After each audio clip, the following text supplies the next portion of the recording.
আসসালামু আলাইকুম everyone, welcome back to my Facebook page প্রতিদিনকার আয়োজন। সেই সাথে আমার রান্না বান্না দিয়ে দিচ্ছি হলুদ, দিয়ে দিব লবণ,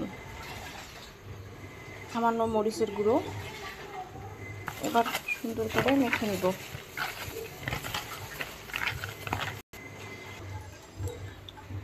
দিয়ে দিব পটল,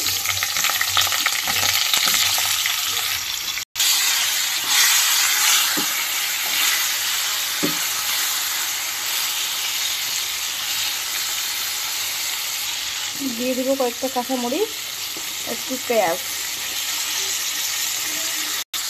ভাজিটা হয়ে এসেছে, উঠিয়ে নেব। এবার এই একই তেলে বেগুনটা ভাজি করে নেব।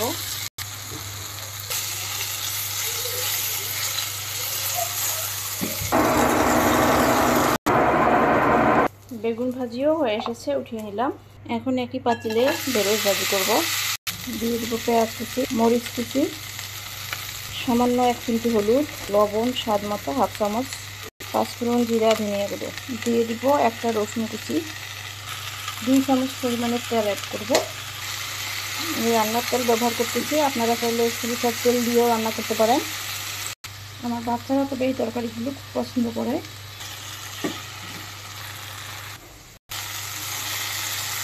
ঢেঁড়স ভাজিও হয়ে এসেছে, উঠিয়ে নেব। এই তরকারিটি কালকে ছিল, গরম করে নেব। দিয়ে দেব 1 চিমটি ফোড়ন, তেজপাতা, পেঁয়াজ, রসুন কুচি। ভাবলাম একটু ডাল রান্না করি, ডালটা একটু ভিন্নভাবে রান্না করব। দিয়ে দেবো 1 চামচ রসুনের পেস্ট, দিয়ে দেবো আদার পেস্ট। সুন্দর করে মিক্স করে নেব। কয়েক টুকরো দারচিনি, দিয়ে দেবো ফেটিয়ে রাখা ছোটো এলাচ, বড় এলাচ। ডাল ভিজিয়ে রেখেছিলাম, পরিষ্কার করে নিয়েছি, দিয়ে দেবো। ডালটা 5-6 মিনিট ভেজে নেব। আপনারা চাইলে প্রেসার কুকারেও রান্না করতে পারেন। দিয়ে দেবো হলুদের গুঁড়ো, মরিচের গুঁড়ো, স্বাদ মতো লবণ 1 চামচ, পাঁচফোড়ন, জিরা, ধনিয়া গুঁড়ো, কয়েকটি কাঁচামরিচ। আমি এর মধ্যে কয়েকটা কাঁচামরিচ ফেটিয়ে রেখে দিয়েছিলাম, আবার কয়েকটা আস্ত দিয়ে দিয়েছি।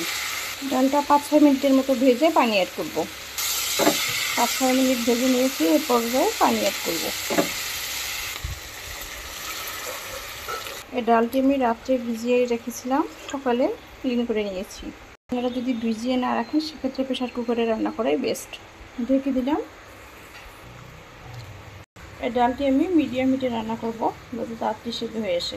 সবাই ভালো থাকুন, সুস্থ থাকুন। সবার জন্য অনেক অনেক দোয়া, আমার জন্য দোয়া করবেন। ভিডিও ভালো লাগলে পেজটি ফলো করে রাখবেন এবং ইউটিউব চ্যানেল থেকে হলে চ্যানেলটি সাবস্ক্রাইব করে রাখবেন। আল্লাহ হাফেজ।